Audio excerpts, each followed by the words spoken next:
Thank you so very much for joining us. This is still Enterprise Morning, reaching you from Enterprise Television. Let's head straight to our conversation for today. President Bola Tinubu has requested the House of Representatives approval for $2.3 billion in external borrowing and $500 million for Nigeria's debut sovereign Sukuk. In a letter read by Speaker Tajudeen Abbas, Tinubu said the loans would fund the 2025 budget, refinance maturing Eurobond, and diversify funding sources through Islamic finance. Very true. He explained that Nigeria's $1.180 billion Eurobond due in November 2025 would be refinanced to prevent default and maintain investor confidence. Equally, the president has asked the lawmakers to source through Eurobonds, syndicated loans, or bridge financing, adding that the finance ministry and the DMO would secure the best market terms. Tinubu also sought approval to issue a $500 million international Sukuk backed by the Islamic Development Bank's credit guarantee if necessary. He said the move builds on Nigeria's domestic Sukuk success, which has raised 1.39 trillion naira since 2017 for infrastructure and pledged to uphold a prudent debt management. We still have Barrister Vanzufeli. Let's get talking on this particular matter. Barrister, we were very so excited when President Bola Tinubu said that he has met the target to our finance and he would not borrow domestically again. Now, but this is external borrowing, $2.8 billion. And $500 million from Sukuk. I would love to believe it's an Islamic banking system. I would love to believe. What's your take on this? Yeah, not both are Sukuk. One is the other one. 2.8. Yes. Let me start with the first. The first one is it was stated in the budget, the 2025 budget, that the federal government is going to borrow to fund that budget, because when you look at our quota in terms of crude and the cost that was benchmarked in the process of coming out with the budget, you will see that we are supposed to borrow for the deficit. Yes. Okay, and that is what they are talking about now. But you see, the previous loan we have taken so far, apart from the Lagos-Calabar Coastal Highway, I've not seen any visible project again that is that, because when we're borrowing and for infrastructure, we should be seeing the infrastructure. You understand? We should be seeing the work going on. A lot of people said there's a lot of work going on, really. That apart from the Lagos-Calabar Coastal, there are a lot of roads that are going on. Okay, and they are concrete roads. Okay, well, I've seen part of Shagamu, that of Benin, which is areas that are applied recently, and some other areas. But you see, the problem with borrowing is that they said it's good to borrow. That's not bad as far as you are using it to reboost infrastructure that will in turn, give value and the rest of that. But at the end of the day, it appears to me that these are borrowing. It's not. I don't think we are really making a kill out of it. Like, our economy is really responding to it. I don't think our economy, like someone that's not responding to treatment. I don't, because our economy is inflation is still at, even though they are telling us that. They're telling us it's been debased, but we still know it's 21.2%. Yes, it's still there. Yes. You understand? The exchange rate is still bad. Because we are still saying, because now we are talking as if the exchange rate is now okay. It's about 1,400 something to the dollar. Yeah. So it's still bad. You understand? Then when you look at the macroeconomy, I mean, the growth in the economy, it's not even it's not the right one about. How many percent growth we have in the economy as we speak? The Bureau of Statistics, the last time they gave us figures on this, it was abysmal. You understand? So how is this thing helping us, this loan that we're taking For the loan, I don't think we'll have success there. But for the Sukuk, which is an Islamic compliance certificate, like a bond. Yes. But not the same with the bond, because bond you have interest. But for the Sukuk, you don't have interest. You only have profits. Yes. Now, this Sukuk is that, people will take up this and put down investment, put down funds that constitute investment, and they now have a stake in the project, such that they now get profit from it, not necessarily that they get interest. And that is the difference between Sukuk and the bond, is that one is interest induced, the other is just profit induced. One is interest induced and profit induced. One is only profit induced. So that's the difference. And if you look at the major stride we've had in road construction in Nigeria, it has been that Sukuk. The major stride we had from Jonathan time. Okay, most of the road constructed then with the minister then Onolo Meme from Edo State then. All those roads throughout even Buhari's times, the few roads that they did were all through that we had. So for me, I will not criticize the 500 as coming from the Sukuk, but for the loan, which is, we've seen situations where projects have been awarded and abandoned, and funds, the initial 30% that goes to contractor, based on procurement acts. Okay, usually sometimes they are released and these projects are not completed, or they are not even properly started and executed. So the National Assembly needs to look back and this time ask the president, the previous loan taken so far, let's have a report. Do you think they have the spine to do They this? don't. They don't have the spine. Because they are supposed to give us a report of those infrastructure and name them, give us the stage where they are, and let the National Assembly carry out an oversight. An oversight you mean to visit those. Yes. That is the way to go. That will not put you in bad light with the executive. Just that we don't want to do anything. You're supposed to submit a report of how far. So that how far you have gone will determine the approval of this one, of the next one you're asking for. Not that you keep asking for a loan and the project you are not seeing it. So that is my take on it. Okay, so should Nigerians be worried about the growing reliance on external borrowing for budget financing? Yes, now we have to be worried, seriously worried, because when we go outside to borrow, it means that even if federal government issue bonds and what do you call the other one? Treasury bills, which is actually from bonds, which actually represent the bonds. There was a time under the Buhari government, the federal government went about looking for all unclaimed dividend in banks. Yes. Any money anywhere that nobody has claimed, federal government wanted to borrow it. They wanted to clear everything. You understand? Because they needed to fund that budget at that time. They had to even come up with the new Finance Act. You understand? And try as much as they could to do, but we are still in debt. So, when you take loan outside the country, it's called sovereign debt. Sovereign debt, that's what it's called. Okay, it puts your country at serious disadvantage. Yes, because even the investors who are coming in, they look at your sovereign loan. Okay. If you are not self-sufficient, it begins to look like your country, the citizens are not even empowered. Citizens are not empowered.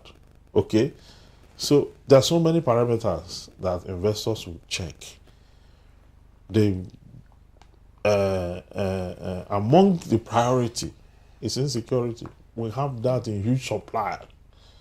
Insecurity, we have that in huge supply. So, and other things that political stability. You understand? Is it a country that can sustain democracy? Or if you wake up one day governor, a president will remove a governor. Those are things they check. Or the military can just take over at any time. Political stability, they check that. Security, they check that. They check your GDP. They check your GDP. They check your investment in education. You understand? They check your investment in the total growth of the country and the collective vision of the country. These are things that they check before they come in. And if you are in deficit of many of these, it will be difficult. That's why we're flying all over the place looking for investors. Investors are not hard to get. Many of them were here. We refused to take care of electricity. They started moving to where there's electricity. Did the Ghanaian government, did they fly to Lagos to tell Cabri that Cabri should shut down here and come to Ghana? Did they come here to tell the Liver Brothers or the Unilever to shut down here and come to Ghana? They didn't do anything. They were just in their country, making sure that they had constant power supply. And that power supply were the ones supplying them that power. Nigeria was supplying that power for them. They were paying for it. Constant. And what we're giving to them has now taken our investors from us now. So, any investor that leave your country, they leave with a huge mark, a big hole, because as they leave, your unemployment quotient rises. Misery index rises. You understand? The misery index in Nigeria now, go and check by the Bureau of Statistics. You will see what it is. Before it was living less than $1 per day. Now it's living less than $0. So the misery index is horrible. An investor will check misery index because they know that if misery index is very high, if they come to sites, factories, boys will come out from different places. One said to us, that misery index is critical. Yes, it's actually quite disturbing. I read an article by some Chinese investors who have written to their friends and their brothers and their colleagues on why they should not invest in Lagos, especially with the recent demolitions happening in Lagos here and there. Yeah. Because what they cited was that most of those buildings and properties that were demolished were people who erected it because they wanted to source materials and products from China. So Chinese people wouldn't want to come, but they have ready market of people who have already paid and invested. But now that their properties is being demolished, they won't come again. And that is already a red flag. And we don't see some of these things, as minute as they are, we don't see them. We don't see them, and that is why the Chinese are moving to Ogun State. They are no longer moving investment to Lagos State. They are moving to Ogun State massively. If you check all those bush and all that, they brought them over to side factories. There's a serious industrial revolution going on in Nigeria, but we don't know. It's silence. The Chinese, the Lebanese, and the Indians. Unfortunately, they are not the best kind of business people. Given our situation, we need serious countries like Germany. Come here, set up plants. Countries like the United States, Germany, or the Scandinavians, Norway, and the rest of them. And those are the kind of this thing you have. When they populate this place, in no time, unemployment will drop, and then people will begin to, see, even the economy itself will take shape. The government can provide security, which they ought to do. Provide that security, and if they two things, provide security and provide electricity, automatically you will see that this whole space will change.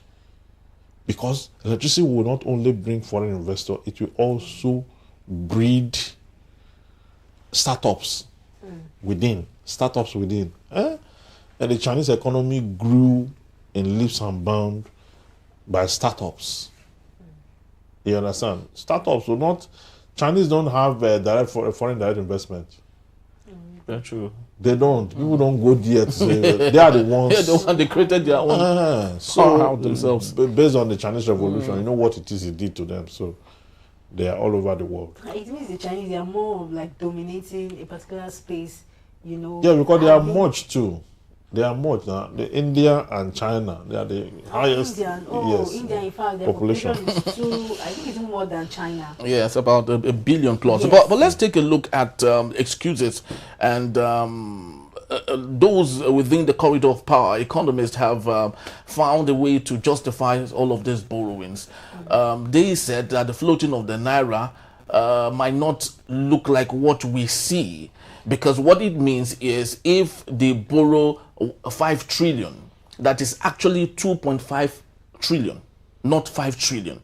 Because as at the time when dollar was 700 or 400 and you borrow a billion, right, it remains a billion. But now that is 1,500 to a dollar and you borrow a billion, what you have actually borrowed is 500 million. Half of the money. Yes. Because so does it really make sense? Yes. No, I understand. See, I'm not against the borrowing. Yes.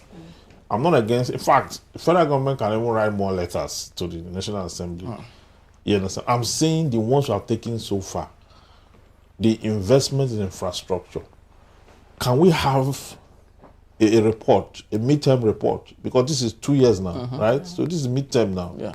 This is about no, we've gone past. We've gone past midterm. I mean, half term. Yeah. So, is it not? Can the National Assembly put a demand, the executive, to provide a report of what they've done so far with the ones already acquired? That's what I'm saying. I'm not saying borrowing. There's no way you're not going to borrow now. There's no way. I mean, if you want to improve your infrastructure and the rest of that, we're talking power, we're talking... even in all this borrowing, none is even tied to electricity. For us to even Sukuk, because this government believes that this Jinko thing can solve the problem of electricity. In many places that solve the problem of electricity, but they are highly residential places where not industrial that actually need the power. Not industrial, yes. Industrial is where the issue, that's where the money is. You understand? Take, for example, the area where we are now is virtually 24 hours supply. Virtually 24 hours supply. Most countries in the world don't get it better than you have it here. Okay, but the truth is that is it sufficient?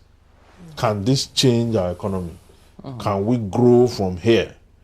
That's the question. So, if we need investors, remember those investors are coming from areas where you have constant power supply. Yeah.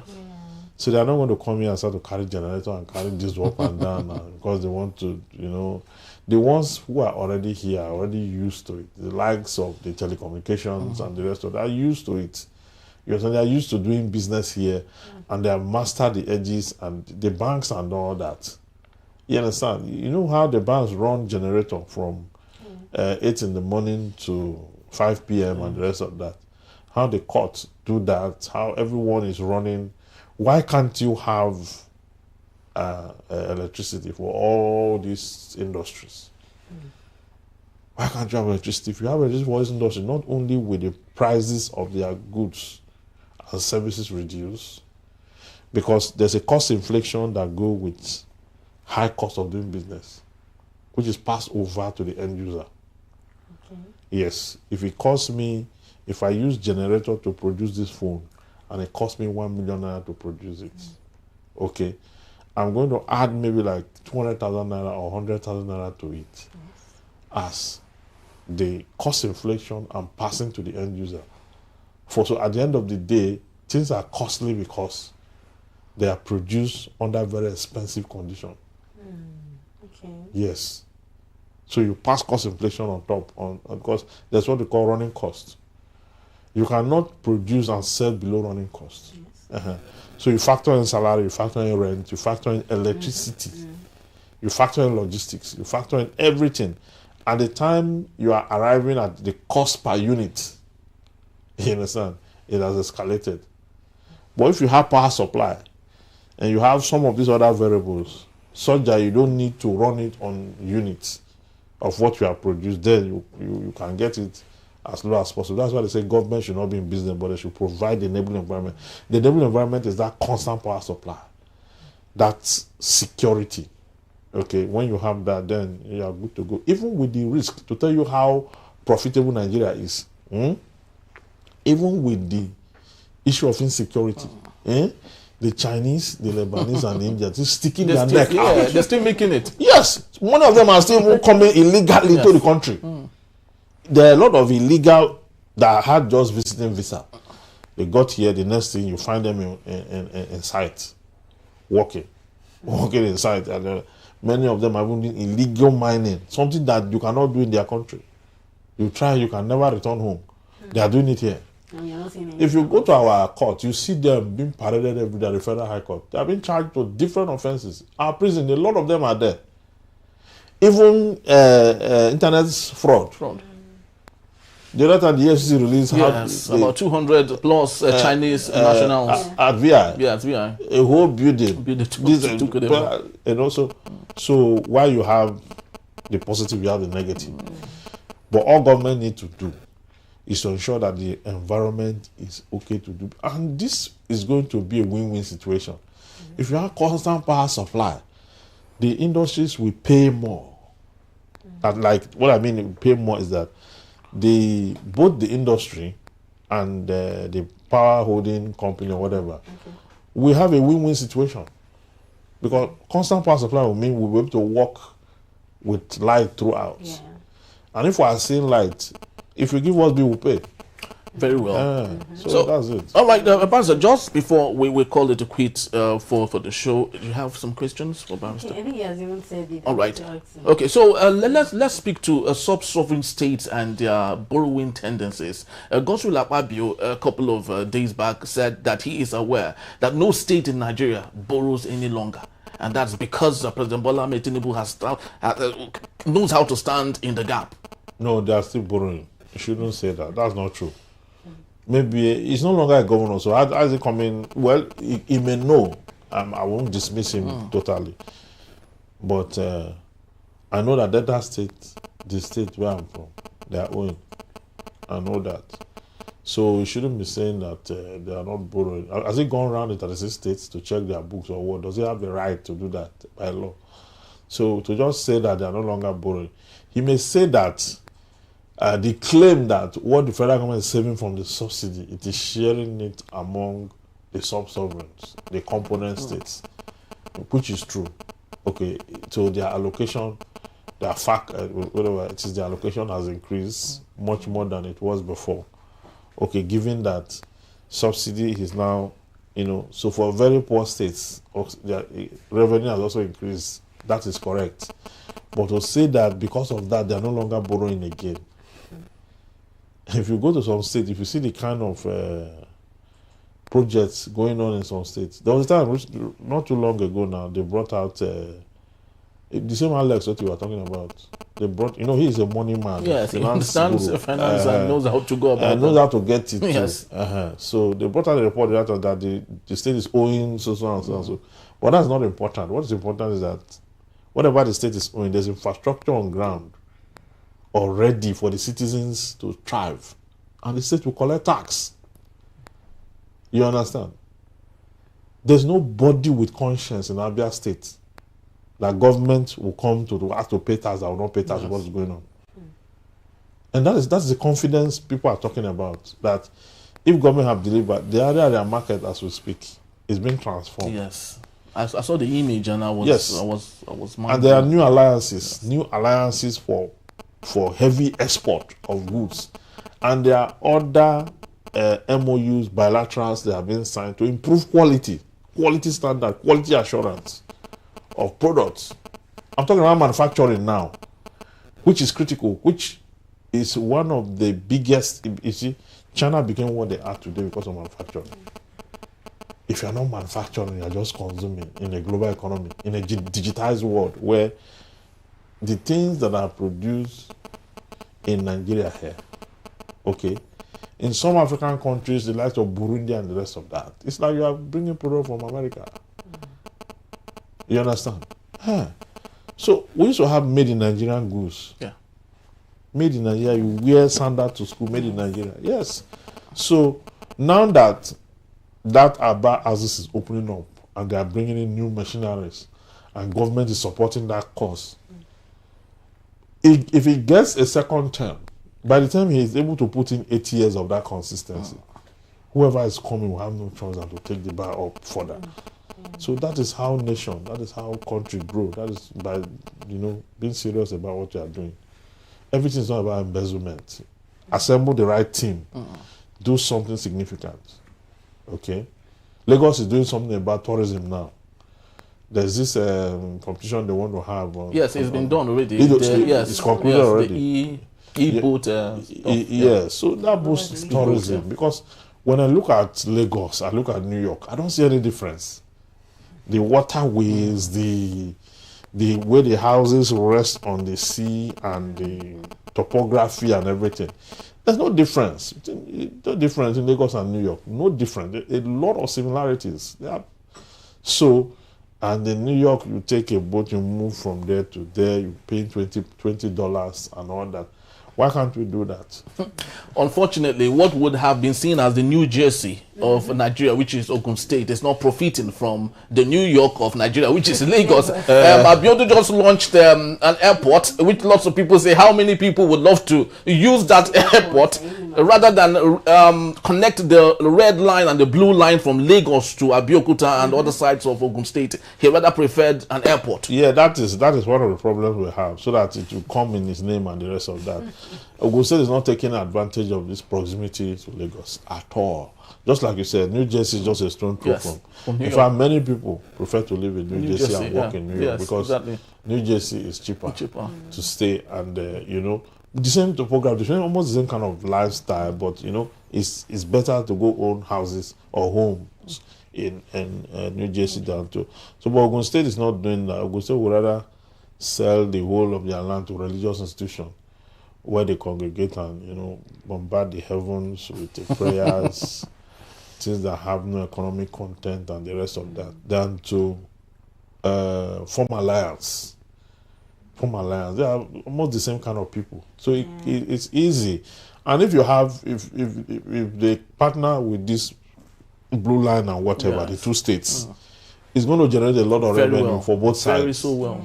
Yes. Both sides, because even though the only part where Ogun State have benefited from Lagos is the issue of tax, and Ogun State is not very serious with that tax, because the law of tax say you pay tax where you reside and not where you work. Many people reside in Ogun State and work in Lagos. Yes. Oh, okay. So the resources, when they are paid salary, Ogun State will collect the tax. If Ogun State is even serious with just tax, it can make enough money to run that state and run it proper. Because it's a very big state, border everywhere, about 8 states. Yes. You understand? So I expect the Ogun State government to do more. Ogun State is one place that you can never find one good road. I'm just telling you. And they have this proximity, these resources they could tap in, and I don't know. And their governors, there's something peculiar about them. Their governors, successive and present, are never in good terms. They are never in good terms. So that one is working against them too. All right, we just have to leave it for now, and hope for better days ahead. Thank you so very much, Barrister, for being here. My pleasure. Truly do appreciate you. All right, that's just about the time we have. We'd love to say thank you to you for making this a date. Please do well to follow us. You can find us at enterprisetvnews.com. You may equally like, comment, and follow us on all our social media platforms at Enterprise TV7. I am Henry Igwebike. And I am Kingsley Bodun. Have yourself a splendid day, and stay tuned for other interesting programs coming up on Enterprise Television. Bye-bye from us. See you next time. Cheers.